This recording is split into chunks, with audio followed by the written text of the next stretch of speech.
കൂട്ടുകാർക്ക് നല്ലൊരു ദിവസം ആശംസിച്ചുകൊണ്ട് മാമ്പഴത്തിന്റെ പുതിയ വീഡിയോയിലേക്ക് സ്വാഗതം. നമുക്ക് നേരെ ബാലന്റെ ഗോമതിയുടെ അടുത്ത ആഴ്ചയിലെ നല്ലൊരു പ്രമോ വിശേഷം കേട്ടാലോ. അങ്ങനെ അടുത്ത ആഴ്ച നമ്മൾ കാണുന്ന ബാലൻ കടയിൽ നിന്ന് വീട്ടിലേക്ക് വരുമ്പോഴാണ് ആ സത്യങ്ങളൊക്കെ തിരിച്ചറിയുന്നത്. കാരണം ആര്യനെ അലോക് അടിച്ചു ഗുണ്ടകളെ വിട്ട് തല്ലിച്ചൊക്കെ ഇതറിഞ്ഞു കഴിഞ്ഞപ്പം സഹിച്ചില്ല ബാലിന് വല്ലാത്ത ടെൻഷനായിപ്പോയി. പക്ഷെ ബാലിനൊന്നും പുറത്ത് കാണിച്ചില്ല. ബാലിന്റെ സ്വഭാവം അങ്ങനെയാണ്. കാരണം ഉള്ളിൽ സ്നേഹം ഉണ്ടെങ്കിലും അത് പുറത്ത് പ്രകടിപ്പിക്കത്തില്ല. പിന്നീട് ഗോമതിയോടാണെങ്കിലും ആര്യനോടാണെങ്കിലും വളരെ പരുഷമായ രീതിയിലാണ് സംസാരിക്കുന്നത്. ഞാനിവിടെ അച്ഛനായിട്ട് ഉണ്ടായിട്ട് പോലും എന്നോടൊരു വാക്ക് പോലും ആരും പറഞ്ഞില്ല. അല്ല, ഞാനിവിടെ പിന്നെ എന്തിനായിരിക്കണേ? എന്നെ അച്ഛനായിട്ട് കരുതുമായിരുന്നെങ്കിൽ എന്നോടൊരു വാക്ക് പറയായിരുന്നല്ലോ എന്നൊക്കെ പറയാണ്. പിന്നീട് ബാല സങ്കടത്തോടെ മുറിയിലേക്ക് അങ്ങോട്ട് പോവാം.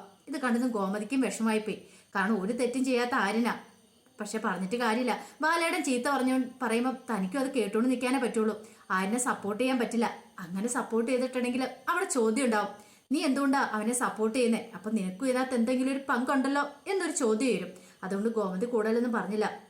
പക്ഷെ ബാലന്റെ മുഖത്തെ വിഷമം ഗോമതി തിരിച്ചറിഞ്ഞു. ഗോമതിക്കറിയാം പുറമെ ഇങ്ങനെ പരുഷമായിട്ട് പെരുമാറെങ്കിലും മക്കളെ ജീവനാണ് ബാലന്. പ്രത്യേകിച്ച് ആര്യനെ ഏറ്റവും കൂടുതൽ അടി കൊടുക്കുന്ന ആര്യനെയാണ്. പക്ഷെങ്കിൽ ഏറ്റവും കൂടുതൽ സ്നേഹം ആര്യനോട് തന്നെയാണ്. അങ്ങനെ മുറിയിലേക്ക് ചെന്നപ്പോൾ ഗോമതി എന്ത് ചെയ്യണം നോക്കിക്കഴിഞ്ഞപ്പോഴത്തേനും ബാലൻ ഇങ്ങനെ ഇരിക്കുന്നുണ്ട്. എന്താ ബാലേട്ട ഉറങ്ങണില്ലേന്ന് ചോദിക്കുക. നീ കിടന്നു, എനിക്ക് ഉറക്കം വരുന്നില്ല എന്ന് പറയാ. എന്താ ബാലേട്ടത്? കൊച്ചു കുട്ടികളെ പോലെ ദേ വിഷമിക്കാതിരിക്കുക. ദേ കൃഷ്ണമംഗലത്തുള്ളവർക്ക് ഞാൻ കൊടുത്തിട്ടാ വരുന്നത്, കണക്കിന് കൊടുത്തിട്ടുണ്ട്. ഇനി ഒരിക്കലും അലോകന്റെ കൈ എന്താണെങ്കിലും ആരിനെ നേരെ ഉയരില്ലെന്ന് പറയാ. ഇത് കേട്ടതും ബാലൻ പറഞ്ഞു, പറഞ്ഞിട്ട് കാര്യമൊന്നുമില്ല, എല്ലാം അവന്റെ കയ്യിലിരിപ്പോണ്ട് സംഭവിച്ചല്ലേ, അവരെ കുറ്റം പറയാൻ പറ്റുമെന്ന് ചോദിക്കുക. ഇത് കേട്ടപ്പോൾ ഗോമതി പറഞ്ഞു, എന്നും പറഞ്ഞുകൊണ്ട് ഇങ്ങനെയൊക്കെയാണ് ചെയ്യണ്ടേ? വാക്കാളി പറയാനുള്ള പറഞ്ഞു തീർക്കൊല്ലയണ്ടേ, അല്ലാതെ ദേഹോപദ്രവം ചെയ്യാനാണോ തുടങ്ങട്ടെ? നമ്മൾ ഇന്നും വരെ അങ്ങോട്ടൊരു പ്രശ്നത്തിനും പോയിട്ടില്ലോ എന്ന് പറയാം. ബാലൻ പറഞ്ഞു, അതൊക്കെ ശരി തന്നെയാ. അവര് നോക്കുമ്പോൾ അവരുടെ മകളുടെ ജീവൻ, അതാണ് അവർക്ക് പ്രാധാന്യം. ഇത് കേട്ടതും ഗോമതി പറഞ്ഞു, ഞാൻ തർക്കിക്കാനൊന്നുമില്ല, ബാലേട്ടൻ കിടന്ന് ഉറങ്ങാൻ പറയാണ്. അങ്ങനെ ബാലനോട് കിടക്കാൻ പറഞ്ഞിട്ട് ഗോമതിയും കിടക്കുവാണ്. പക്ഷെ ബാലിന് കിടന്നിട്ട് ഉറക്കം വരുന്നേ ഉണ്ടായിരുന്നില്ല. ബാലനാണ് ആകെപ്പാട് ടെൻഷനായിരുന്നു. ഈ സമയം ആരൻ എന്ത് ചെയ്യുവാണ്? സെറ്റിയെ വന്നിട്ട് കിടക്കുക. ആരിന് വല്ലാത്തൊരു ടെൻഷനാ. മുറിയിലേക്ക് പോകാൻ പോലും തോന്നിയില്ല. അങ്ങനെ സെറ്റിയെ കിടന്ന് ആരിനും കൂടെ മയങ്ങിപ്പോയി. കുറെ സമയം കഴിഞ്ഞ് കഴിഞ്ഞപ്പോൾ ഗോമതി വന്ന് നോക്കിക്കഴിയുമ്പോഴത്തേനും ബാലൻ ആരിൻ്റെ അടുത്ത് ഇരിക്കുവാണ്. കാരണം ബാലൻ എഴുന്നേറ്റ് പോയത് പോലും ഗോമതി അറിഞ്ഞില്ല. പക്ഷെ കുറെ സമയം കഴിഞ്ഞ് കണ്ണ് തുറന്ന് നോക്കിയപ്പോൾ ബാലയുടെ തൻ്റെ അരികിലില്ല. അപ്പം നോക്കിയപ്പോഴാണ് ചെന്ന് നോക്കുമ്പോഴാണ് ആ കാഴ്ച കാണുന്നത്. കാരണം ആരിൻ്റെ കൈ എടുത്തു വെച്ച് അത്തെ തഴുകിക്കൊണ്ടിരിക്കുന്ന ബാലനെ ഗോമതിക്ക് മനസ്സിലായി എത്രമാത്രം ആരിനെ കുറിച്ച് ഓർത്ത് ബാലേട്ടൻ വിഷമിക്കുന്നുണ്ട്. കാരണം അവന് ഇന്ന് തല്ല് കിട്ടിയിട്ടുണ്ടെങ്കിൽ അതിന്റെ മടങ്ങിരട്ടി വേദനയാണ് ബാലന് അനുഭവപ്പെടുന്നത്. തല്ലുകൊണ്ടത് ആരിനാണെങ്കിലും മനസ്സിന്റെ വേദന മൊത്തം ബാലനാണ്. പിന്നീട് ബാലൻ ഇങ്ങനെ അരിയിലിരിക്കുകയാണ്. കുറെ സമയം ആരിന്റെ തന്നെ അരിയിലിരുന്നു. പക്ഷെ ആരിനൊന്നും അറിയുന്നുണ്ടായിരുന്നില്ല. അവൻ നല്ല ഉറക്കത്തിലായിരുന്നു. ഗോമതിക്കും വല്ലാത്ത വിഷമം വന്നുപോയി. കാരണം ഇത്രയധികം ബാലേട്ടൻ മക്കളെ സ്നേഹിക്കുന്നുണ്ടല്ലോ, എന്നിട്ട് താൻ ആ സത്യങ്ങളൊക്കെ മറച്ചു വെച്ചല്ലോ. പാവം ആര്യൻ എല്ലാവരുടെയും മുന്നില് ഇപ്പോഴും അവൻ തെറ്റുകാരനായിട്ട് തന്നെ ഇരിക്കുകയാണ്. പിന്നെ കുറെ സമയം ഇരുന്നിട്ടാണ് ബാലൻ മുറിയിലേക്ക് വരുന്നത്. പിന്നീട് കാണിക്കുന്ന മിത്രയുടെ അടുത്തേക്ക് ആരും ചെല്ലുവാണ്. ആരും ചെന്നിട്ട് പറഞ്ഞ്, ഒരു കാര്യം ഞാൻ പറഞ്ഞേക്കാം, ഇനിയിപ്പോൾ ആ സ്വർണത്തിന്റെ പേരിൽ ഒരു പ്രശ്നം ഉണ്ടാകാൻ പാടില്ല എന്ന് പറയണം. മിത്ര പറഞ്ഞു, ഞാൻ കാരണമല്ലേ ഈ പ്രശ്നങ്ങളൊക്കെ ഉണ്ടായത്. അതാ ഞാൻ പറഞ്ഞേ, സ്വർണത്തിന്റെ പേരിൽ ഒരു പ്രശ്നം ഉണ്ടാകാൻ പറ്റത്തില്ല. സ്വർണം എത്രയും പേര് തിരികെ കൊടുക്കണം. ഇതിനുള്ള ശാശ്വത പരിഹാരം എന്ന് പറഞ്ഞാൽ ആ സ്വർണം തിരികെ കൊടുക്കുക മാത്രമാണ്. ഒരു കാര്യം ചെയ്യാം, നിനക്കും ഇതിന്റെ വല്ല അഡ്രസ്സോ എന്തെങ്കിലും കാര്യങ്ങൾ അറിയാമെങ്കിൽ അവനെ വിളിച്ചിട്ട് സ്വർണം തരാൻ പറ. അതോ ഞാൻ നോക്കിയിട്ട് പോകുമ്പോഴേ ഉള്ളെന്ന് പറയാം. ഇത് കേട്ട മിത്ര പറഞ്ഞു, എനിക്ക് അവനെ കുറിച്ച് കൂടുതലൊന്നും അറിയില്ല എന്ന് പറയാം. ഓഹോ, ഇത്രയും കാലം സ്നേഹിച്ചിട്ട് അതൊന്നും നിനക്ക് അറിയത്തില്ലെന്ന് ചോദിക്കാം. അല്ല, അത് പിന്നെ ഞാൻ അവന് അച്ഛനും അമ്മയൊക്കെ ഉണ്ടെന്നാ പറഞ്ഞേ, അത് കൂടുതലൊന്നും എനിക്ക് അറിയില്ല എന്ന് പറയാം. നന്നായി, എന്നിട്ടാണ് നീ അവൻ്റെ കൂടെ ഒളിച്ചോടാനിരുന്നേന്ന് ചോദിക്കുക. അല്ലാതെ പിന്നെ ഞാൻ പക്ഷേങ്കിൽ മിത്രയ്ക്ക് അറിയില്ലായിരുന്നു എങ്ങനെ ആ സ്വർണം കണ്ടെത്തി പിടിക്കുമെന്നൊക്കെ. പക്ഷെ ഒരു കാര്യം ഉറപ്പാ, ഇനി അവനെ വെറുതെ വിട്ടിട്ട് കാര്യമില്ല. തന്റെ സ്വർണം കൊണ്ട് അവൻ കടന്നു കളഞ്ഞിട്ടുണ്ടെങ്കിൽ ആ സ്വർണം എത്രയും പെട്ടെന്ന് തന്നെ പോയി വാങ്ങിക്കണം. എവിടെയാണെങ്കിലും കുഴപ്പമില്ല.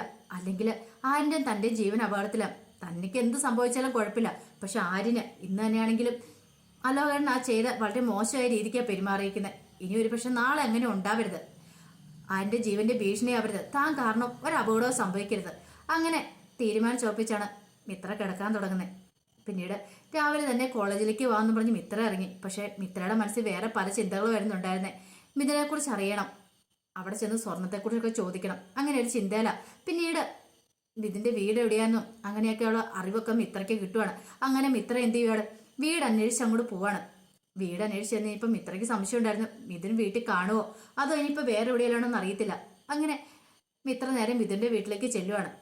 അവിടെ ചെന്നപ്പോൾ അച്ഛനും സഹോദരി ഇറങ്ങി വന്നേ പക്ഷേ മിഥുൻ എന്തെന്ന് ചോദിക്കുകയാണ്.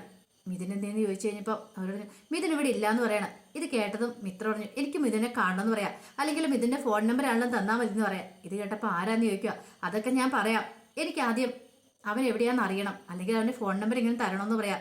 ഇത് കേട്ടോ അയാൾ പറഞ്ഞു പറ്റില്ല എന്ന് പറഞ്ഞില്ലേ, ദേ ഇപ്പം നീ പോ, അവിടെ അവനെ കാണാൻ പറ്റില്ല എന്ന് പറയാം. ഇത് കേട്ടതും മിത്ര പറഞ്ഞു അത് പറഞ്ഞിട്ട് കാര്യമില്ല, എനിക്ക് അവനെ കണ്ടേ മതിയാവുള്ളൂ. ഒന്നും രണ്ടുമല്ല 101 പവന്റെ സ്വർണ്ണമായിട്ടാ അവൻ മുങ്ങിയിരിക്കുന്നത്. എൻ്റെ സ്വർണം എൻ്റെ അച്ഛനും അമ്മയും കഷ്ടപ്പെട്ടുണ്ടാക്കിയ മുതലാ, അതുമായിട്ട് അവൻ മുങ്ങിയിരിക്കുന്നു പറയാം.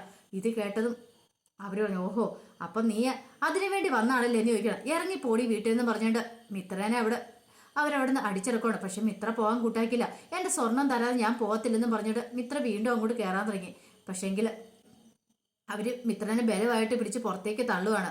ഈ സമയം മിത്രയ്ക്ക് എന്ത് ചെയ്യണമെന്ന് അറിയത്തില്ല. മിത്രയ്ക്ക് മനസ്സിലായി ഒരു പക്ഷെ ഇവർക്കൊക്കെ സത്യാവസ്ഥകൾ അറിയാവോ, അതുകൊണ്ടാണ് ഇവരിങ്ങനെ പെരുമാറുന്നതെന്ന് പോലും മിത്രയ്ക്ക് തോന്നിപ്പോയി. അല്ലെങ്കിൽ പിന്നെ ഇവരിങ്ങനെ പെരുമാറേണ്ട കാര്യമില്ലല്ലോ, അല്ലെ തന്നെ അടിച്ചിറക്കേണ്ട കാര്യമില്ല. പിന്നെ മിത്ര വളരെ സങ്കടത്തോട് കൂടിയിട്ടാണ് വീട്ടിലേക്ക് വരുന്നത്. ഇത് ആരോടെങ്കിലും പറയാൻ പറ്റുമോ, ആരോടെങ്കിലും പറഞ്ഞിട്ടുണ്ടെങ്കിൽ അത് അതിനേക്കാളും വലിയ പ്രശ്നമാവും.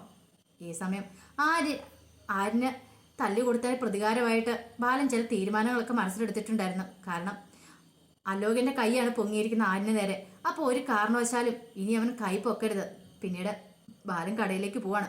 ബാലൻ കടയിലേക്ക് പോണ സമയത്ത് ചില തീരുമാനങ്ങളൊക്കെ എടുക്കുന്നുണ്ട്. അങ്ങനെ അലോക് വരുന്ന വഴിയിൽ ബാലൻ കാത്തു നിൽക്കുകയാണ്. കാത്തു നിന്ന് കഴിയുമ്പോൾ തന്നെ അലോക് അങ്ങോട്ട് വരുന്നതുണ്ട്. പെട്ടെന്ന് ബാലൻ അങ്ങോട്ട് കയറി നിന്നു, മുമ്പിലേക്ക് കയറി നിന്നിട്ട് അപ്പോഴത്തേനും പെട്ടെന്ന് അലോക് അങ്ങ് ബൈക്ക് നിർത്തി കഴിച്ചിട്ട് എന്താ കാര്യം ചോദിക്കണം, ഇങ്ങോട്ട് ഇറങ്ങടാന്ന് പറയാണ്. ഇത് കേട്ടോ അലോകോട് ഞാൻ എന്തിനാ ഇറങ്ങുന്നത്, നിന്നോട് ഇറങ്ങാല്ലേ പറഞ്ഞതെന്ന് ചോദിച്ചോണ്ട് അവനെ അങ്ങോട്ട് വലിച്ചിറക്കുവാണ് ബൈക്കിൽ നിന്ന്. അവനിറങ്ങി എന്താ കാര്യം ചോദിക്കും. എന്താ കാര്യമെന്നോ കാണിച്ചരടാ എന്താ കാര്യം എന്ന് പറഞ്ഞാൽ അവന്റെ കാരണം തീർത്ത് ഒറ്റ അടിയായിരുന്നു കൊടുത്തെ. നിങ്ങൾ എന്താ കാണിക്കണമെന്ന് ചോദിക്കും. എന്താന്ന് മനസ്സിലായില്ലേ, എൻ്റെ മോൻ ആൻ്റെ നേരെ നിന്റെ കൈ പൊങ്ങിയത്, ഇനി ഞാൻ നിന്റെ കൈ ഒരിക്കലും ഉയരില്ലെന്ന് പറയാം. ഇതേട്ടൻ പറഞ്ഞു എനിക്കൊരു തെറ്റ് പറ്റിപ്പോയത് എന്നോട് ക്ഷമിക്കണം. തെറ്റ് പറ്റിപ്പോയോ, എടാ ആണാണെങ്കിൽ നേർക്ക് നേർന്ന് അടിക്കണം, അല്ലാതെ ഗുണ്ടകളെ വിട്ട് തല്ലിച്ചരയ്ക്കുമല്ലോ ചെയ്യേണ്ടത്. എൻ്റെ മോൻ ആൻ്റെ നേർക്ക് മുട്ടാനുള്ള ധൈര്യം നിനക്കുണ്ടോ, നേർക്ക് നേർന്ന് മുട്ടറാന്ന് പറയാണ്. എന്നിട്ട് അവന് കള്ളനെ പോലെ പാത്തും പതുങ്ങിയും ഗുണ്ടകളെ വിട്ട് അടുപ്പിച്ചിരിക്കുന്നു പറയാം. ഇത് കേട്ട് കഴിഞ്ഞപ്പോൾ അലോകിന് മനസ്സിലായി രണ്ടും കൽപ്പിച്ചാണ് ബാലൻ വന്നിരിക്കുന്നുള്ള കാര്യം. പിന്നീട് ബാലൻ അവനെ തലങ്ങവല അടിക്കുകയാണ്. പിന്നീട് അവിടെ കിടന്നൊരു കമ്പെടുത്തിട്ട് അവന്റെ കൈ തല്ലി ഓടിക്കാതെ തുടങ്ങുമ്പോഴത്തേനും കൈ കൂപ്പിക്കൊണ്ട് പറഞ്ഞു ദൈവത്തെ ഓർത്ത് എന്നെ അവൻ ചെയ്യരുത്, ഇനി ഞാൻ ഒരു തെറ്റും ചെയ്യില്ല എന്ന് പറയാം. തെറ്റ് ചെയ്യില്ല പോലും അല്ലേ, എൻ്റെ മോൻ്റെ മേത്ത് ഒരു തൊള്ളി ചോര പൊടിഞ്ഞിട്ടുണ്ടെങ്കിൽ എനിക്ക് സഹിക്കില്ല. കാരണം ഒരു തെറ്റും ചെയ്യാനായിട്ട് നിന്റെ അടുത്തേക്കിലേക്ക് വന്നിട്ടില്ല എൻ്റെ മോന്. പക്ഷെ നീ ചെയ്തോ സ്വർണത്തിന്റെ പേരിലാണ്. പക്ഷെ സ്വർണം നാളെ തിരികെ തന്നിട്ടുണ്ടെങ്കിൽ ഇന്ന് അവൻ കൊണ്ട് അടിക്ക് പകരമാവുമെന്ന് ചോദിക്കുക.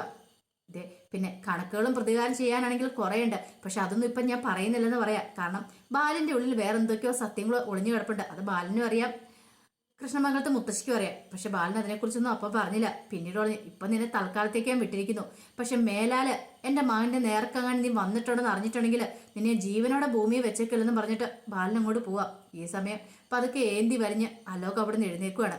അപ്പം അതിൻ്റെ വിശേഷങ്ങളൊക്കെ കാണാൻ പോകുന്നത്. ആ വിശേഷങ്ങൾക്കായി നമുക്ക് എല്ലാവർക്കും കാത്തിരിക്കാം കേട്ടോ. ഒരിക്കൽ കൂടി എല്ലാവർക്കും നല്ലൊരു ദിവസം ആശംസിച്ചു നിർത്തുന്നു. നന്ദി.